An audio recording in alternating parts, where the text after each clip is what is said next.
Wherever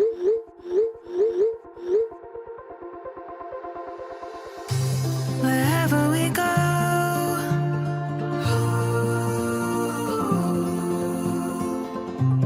we'll always know.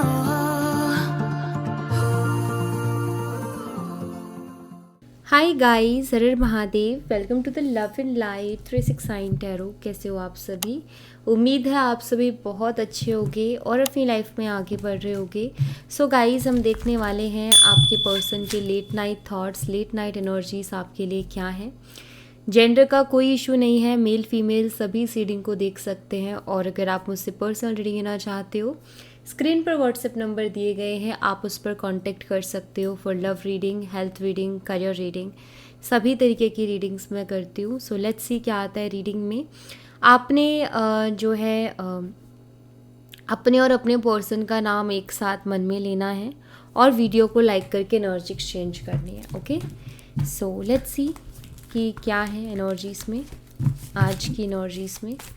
Viewers please बताइए, मेरे viewers इस पर्सन के लिए ये रीडिंग देख रहे हैं, उस पर्सन के late night thoughts, late night energies मेरे व्यूवर्स के लिए क्या है, प्लीज़ बताइए। लेट नाइट एनर्जीज क्या है मेरे व्यूवर्स के लिए इस पर्सन की। ओके, सबसे पहले यहाँ पर 8 ऑफ स्वॉर्ड्स हैं, जेमिनी, लिब्रा, एक्वेरियस, मिथुन, तुला और कुंभ राशि। We have 4 of swords, Gemini, Libra, Aquarius, मिथुन, तुला और कुंभ राशि। 10 of swords, same sign again. 4 of cups, cancer, scorpion, Pisces, कर्क, मीन और वृश्चिक राशि। एनर्जीज तो बहुत हैवी एनर्जीज दिख रही है मुझे आपके पर्सन की, यार definitely. 2 of wands, Aries, Leo and Sagittarius, मेष, सिंह और धनु राशि। द एम्परर, एरीज, मेष राशि। And page of swords, Gemini, Libra, Aquarius, मिथुन, तुला और कुंभ राशि। Ace of wands, Aries, Leo and Sagittarius, मेष, सिंह और धनु राशि। यहाँ पर डेट और मंथ मैं आपको बता देती हूँ। सो डेट जो है वो है 8, 4, 10, 4, 2, 4, 11 एंड 1। मंथ की अगर बात करूँ तो यहाँ पर अगस्त, अप्रैल, अक्टूबर, फरवरी, नवंबर और जनवरी है। ठीक है, चलिए इनको हम क्लैरिफाई करेंगे। मैं दूसरा डेक यूज़ करूँगी, ये वाला नहीं, ये वाला। Let's see. सबसे पहले तो हम 8 ऑफ स्वॉर्ड्स को ही क्लैरिफाई करेंगे। यूनिवर्स, 8 ऑफ स्वॉर्ड्स की एनर्जी को क्लैरिफाई कीजिए प्लीज़। 8 ऑफ स्वॉर्ड्स की एनर्जी यहाँ पर क्यों है, प्लीज़ बताइए। Thank you. Okay, expectations. देखिए, 2 तरीके की एनर्जीज़ हैं और दोनों ही मैं आपको बताऊंगी, तो आप थोड़ा ध्यान से सुनिएगा, मिसअंडरस्टैंड मत कीजिएगा, ठीक है। सबसे पहले तो मैं उन लोगों के लिए बताने वाली हूँ जिन लोगों के बीच में कोई थर्ड पार्टी इशू नहीं है, ठीक है। और आपको पता भी नहीं है कि थर्ड पार्टी इशू है या नहीं है, जस्ट आप तो एक उसमें हो कि आपको खुद नहीं पता कि क्या हुआ है, ठीक है। देखिए, आपके पर्सन को ना आपसे बहुत सी एक्सपेक्टेशंस हैं, या मैं कहूँ कि बहुत सी एक्सपेक्टेशंस रही है। शायद उन्होंने आपसे बात बंद की तो उनकी एक्सपेक्टेशन थी कि आप उनको मनाओगे। किसी एक बात को लेकर के बहसबाजी हुई, डिसएग्रीमेंट्स हुए, तो उनको ये लगा कि अगर मैं बात बंद कर दूंगा या इससे दूर चला जाऊंगा तो वो अपने आप ही एग्री कर जाएगी मेरी बात पर या मेरी चीज़ों पर। जो मैं चाहता हूँ उसके लिए वो आराम से एग्री कर जाएगी या एग्री कर जाएगा। ये एक्सपेक्टेशन थी। बट मुझे ऐसा लगता है कि कुछ तो आपने ऐसा किया है जो कि उनकी एक्सपेक्टेशन से बिल्कुल अलग गया है। मतलब उन्होंने जो सोच रखी थी ना कि आप ऐसा करोगे, वो अपने माइंड से ना आपको चलाने की कोशिश कर रहे थे और वो सोच रहे थे कि जैसा मैं सोच रहा हूँ ना वैसा ही वो करेगी। बट आपने उसका उल्टा किया, उसी वजह से ये 8 ऑफ सोर्ड्स की एनर्जी में बैठे हैं। मतलब कि परेशान है, ओवर थिंकिंग कर रहे हैं, समझ नहीं आ रहा है कि ये क्या हो गया, ऐसा कैसे हो गया, ठीक है। दूसरा, जिनका थर्ड पार्टी इशू रहा है, मतलब आपको ये कंफर्म है, 100% आपको ये कंफर्म है कि इस पर्सन ने आपको किसी और के लिए छोड़ा है, तो ये उनके लिए है। उनको शायद उस थर्ड पर्सन से बहुत सी एक्सपेक्टेशंस थी, लेकिन कुछ भी काम नहीं। मतलब एक तरीके से जो भी उम्मीदें थी वो सब तोड़ी है उस थर्ड पर्सन ने, एंड देन उसके बाद में ये पर्सन बहुत बुरा स्टक हो चुके हैं, जहाँ इनको समझ नहीं आ रहा है कि ये मैंने खुद ही खुद के पैर पे कुल्हाड़ी मार ली, ऐसा उनको फील हो रहा है, ऐसा उनको लग रहा है। ठीक है, तो दोनों टाइप जो एनर्जी के लोग हैं उन्हीं के लिए मैंने मैसेज बताया अलग अलग, ताकि आप कुछ भी मिसअंडरस्टैंड ना करो। ठीक है, तो कुछ ये हाल है। तो एक तरीके से जो उम्मीद थी वो उम्मीद उनकी टूटी, मतलब जो उनको लगता था या जिस चीज़ के लिए ओवर कॉन्फिडेंस थे, चाहे वो अपने कि मैं बहुत इंटेलिजेंट हूँ इस चीज़ को लेकर के ओवर कॉन्फिडेंस थे, या फिर थर्ड पर्सन से बहुत एक्सपेक्टेशन थी और उसको लेकर के बहुत ओवर कॉन्फिडेंस थे। तो आई थिंक वो चीज़ें इनकी जो है इनके अकॉर्डिंग नहीं हुई। एक ईगोस्टिक पर्सन का ईगो वहीं टूटता है जहाँ उसके अकॉर्डिंग कोई चीज़ नहीं होती, उसका ईगो सेटिस्फाई रहता है, उसके ईगो को जो है बूस्ट मिलता रहता है जब तक उसके ईगो के अकॉर्डिंग चीज़ें होती रहती है। लेकिन यहाँ चीज़ें उल्टी हो गई, उन्होंने जैसे एक्सपेक्ट किया आपने वैसा किया ही नहीं, तो डेफिनेटली उनका ईगो ब्रेक हुआ है, यहाँ पर घमंड टूटा है उनका। फोर ऑफ सोर्ड्स को क्लैरिफाई कीजिए रिवर्स, फोर ऑफ सोर्ड्स की एनर्जी यहाँ पर क्यों है प्लीज़ बताइए। ओह, नेसेसिटी की एनर्जी है। Without you I am not fine, I need you. Four of swords, अगर इस पर्सन को कुछ एडिक्शंस रही है लाइक स्मोक एंड ड्रिंक, तो मुझे लगता है वो ज़्यादा बढ़ गई है स्ट्रेस के कारण, इन्होंने ज़्यादा स्मोक या ज़्यादा ड्रिंक करना स्टार्ट कर दिया है। बाकी four of swords mental overload की एनर्जी है, इट मीन्स ये पर्सन बहुत स्ट्रेस में है, ये पर्सन बहुत परेशान है, इनको कहीं ना कहीं अभी आपकी ज़रूरत है। इनको महसूस हो रहा है कि इन्होंने जो भी फ़ैसला लिया आपसे रिलेटेड वो इन्होंने सही फ़ैसला नहीं लिया। अब इस बात का वो बैठ करके दुख मना रहे हैं, जिसको वो किसी से कह भी नहीं पा रहे। लेकिन ये जो चीज़ इनका जो ये फ़ैसला था ना आपको लेकर के, वो उनको इतना ज़्यादा स्ट्रेस दे रहा है कि वो अपने उस स्ट्रेस को संभाल नहीं पा रहे हैं। उनको समझ नहीं आ रहा है कि यार ये हो क्या रहा है। ठीक है, तो यहाँ पर एक्चुअल में मैं पता नहीं क्यों मैं एनर्जी जब भी मैं रीडिंग करती हूँ ना, आप जो लोग भी मुझे पहले से देखते आए हैं उन्होंने चीज़ महसूस की होगी कि मैं हमेशा ना मतलब लाइक रीडिंग करती हूँ और बहुत सीरियस वे से रीडिंग करती हूँ। लेकिन अभी मुझे ना कुछ चीज़ों पे जैसे कि मैं रीड कर रही हूँ ना, तो मुझे एक खुशी सी, या मैं कहूँ कि मुझे लाइक हंसने का मन कर रहा है। अब ये जो मेरी एनर्जी है जो मैं रीड कर रही हूँ उस टाइम पर, ये भी बहुत मैटर करती है कि जो भी रीडर होता है उसकी क्या एनर्जीज हैं।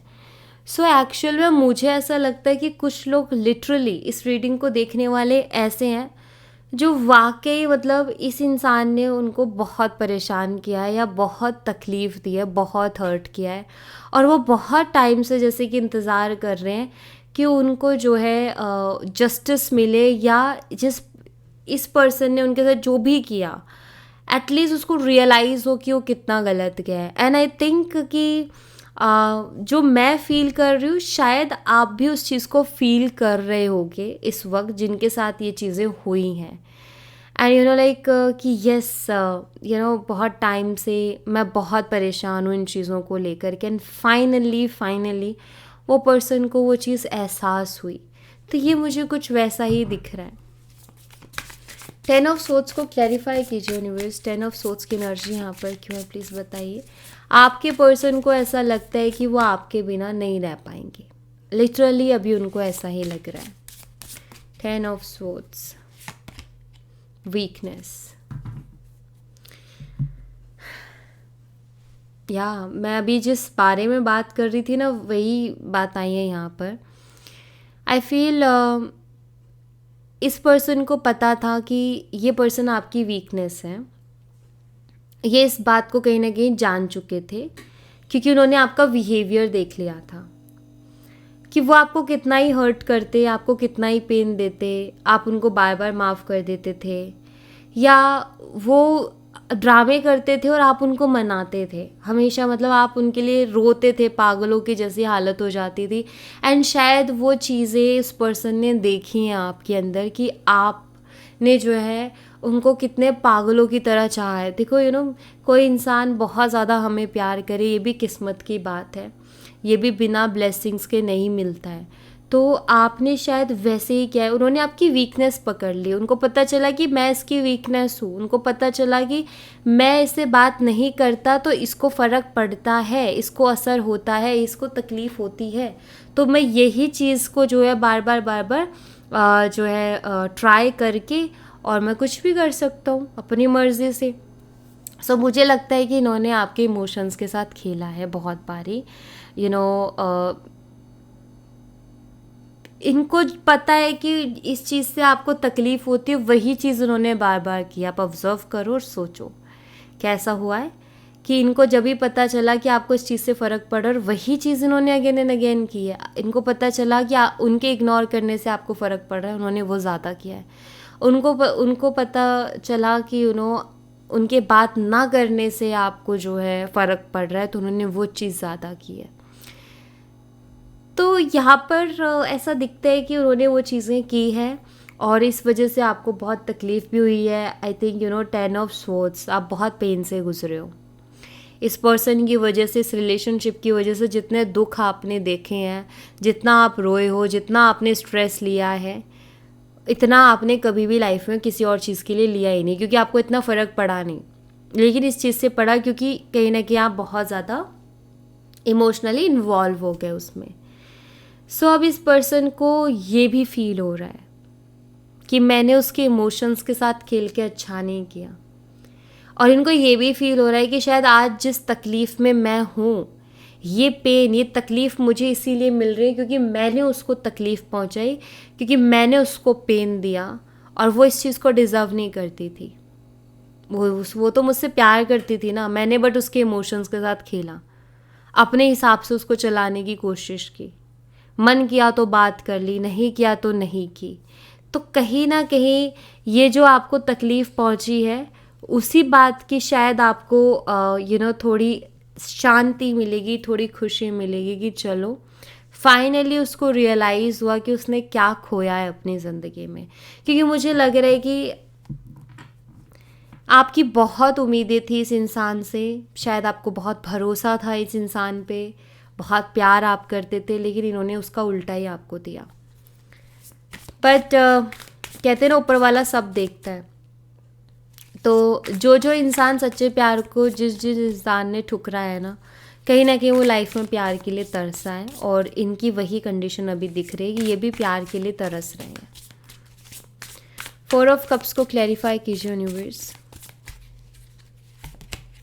Toxicity 4 of cups. पता है इनके दिमाग में इस वक्त क्या चल रहा है? इनके दिमाग में वो चीज़ें चल रही हैं जो इनको अभी फील हो रहा है कि यार मुझे वो नहीं करना चाहिए था, क्योंकि इनको ये फील हो रहा है कि वो जो मैंने किया है ना, उसी की वजह से आज इस हालत में मैं हूँ, और उसी की वजह से जो है आपको उन्होंने खोया है। और वो क्या चीज़ है?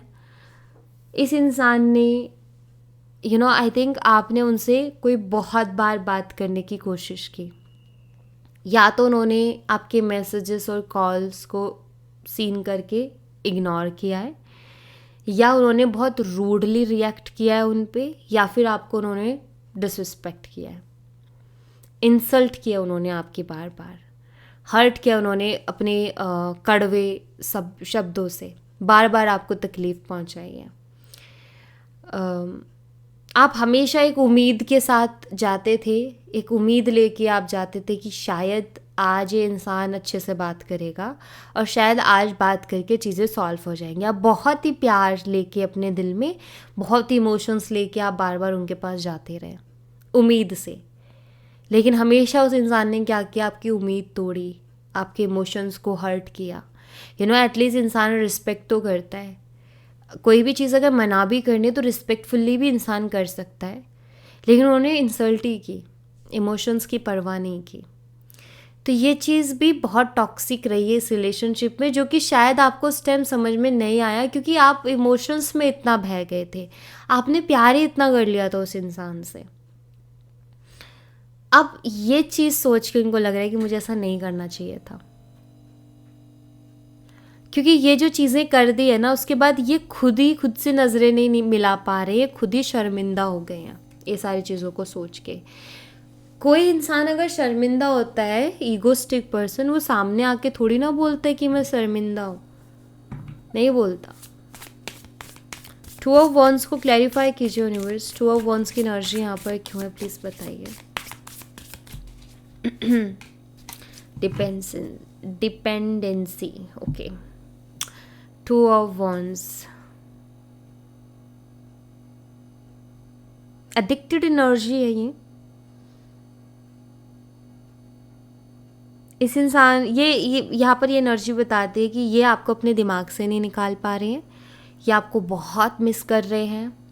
और टू ऑफ वॉन्ड्स, एक स्ट्रॉन्ग अट्रैक्शन इनको फील हो रही है, एक स्पार्क फील हो रहा है, और ये आपको देखना चाहते हैं। इनका ये कि कैसे भी करके वो आपको देख सके, देखने के लिए भी तरस रहे हैं अभी वो। आई थिंक वो आपके बारे में जानना चाहते हैं, आपको देखना चाहते हैं। अच्छा है, क्योंकि आपने भी बहुत कुछ झेला है इस रिलेशनशिप में, बहुत कुछ। सो ये तो बनता है उनका, ये फील करना तो बनता है। द एम्परर एनर्जी को क्लैरिफाई कीजिए यूनिवर्स, द एम्परर एनर्जी यहाँ पर क्यों है, प्लीज़ बताइए। फेक,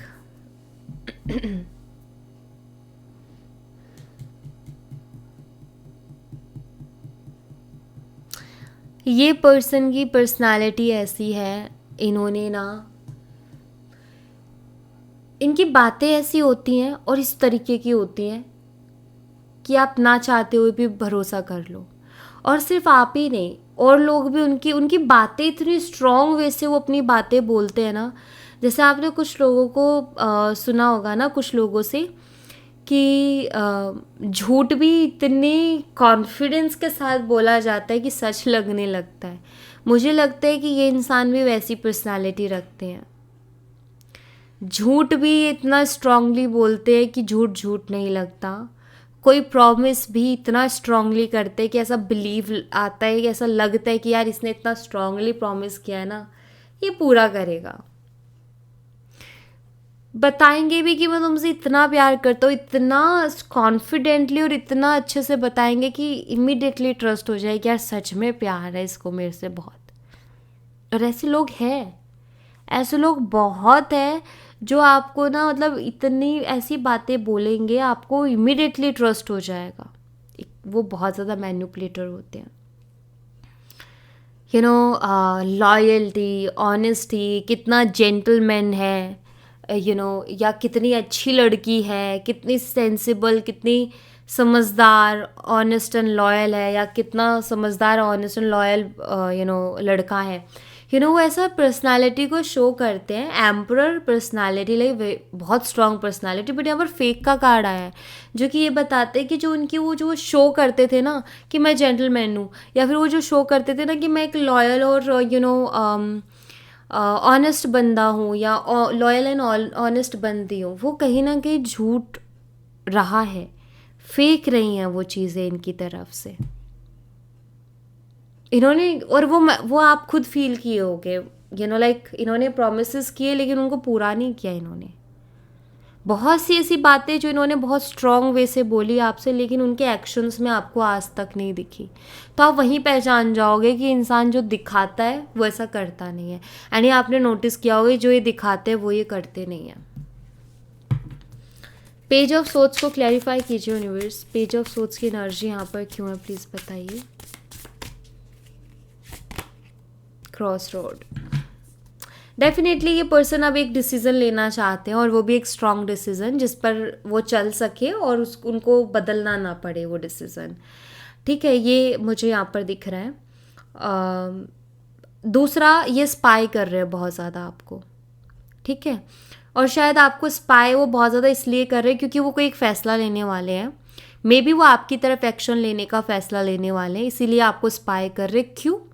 ताकि आपके बारे में कुछ थोड़ा जान सके वो, कि क्या चल रहा है क्या नहीं चल रहा आपकी लाइफ में, तो थोड़ा आइडिया लग जाएगा, तो उसी वे से फिर वो आपसे डील करेंगे। ठीक है। दूसरा,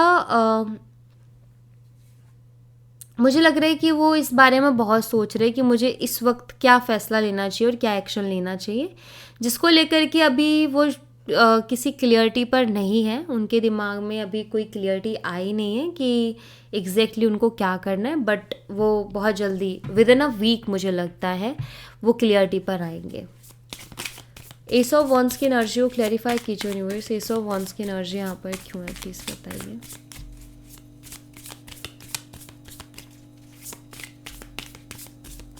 इलेवन पोर्टल पर मैं सबके लिए तो नहीं बोलूँगी, बट कुछ लोगों के लिए, जो कि पॉसिबल है 1 मंथ में, उन लोगों के लिए जिन्होंने 11 पोर्टल पर कुछ मैनिफेस्ट किया, जो कि पॉसिबल है कि बहुत कम समय में मैनिफेस्ट हो सकता है, तो 12 पोर्टल तक पूरा हो जाएगा, या 12 पोर्टल के बाद पूरा हो जाएगा। ठीक है।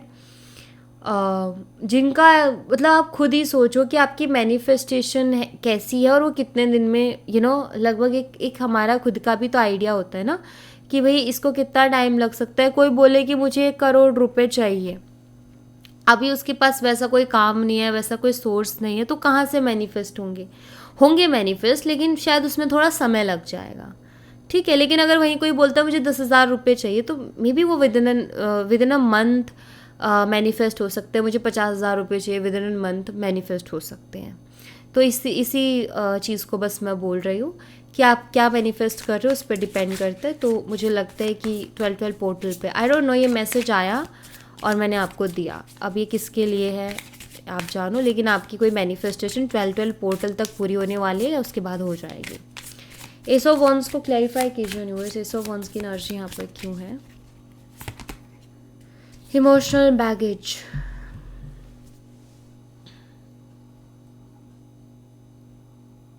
मुझे यहाँ पर ऐसा लग रहा है कि आप भी बहुत ज़्यादा हर्ट हो चुके हो और आप बहुत ज़्यादा थक चुके हो। आई थिंक जो भी चीज़ें हुई हैं उनसे आप बहुत ज़्यादा थक चुके हो, और शायद आपका माइंडसेट अब ये कह रहा है कि मतलब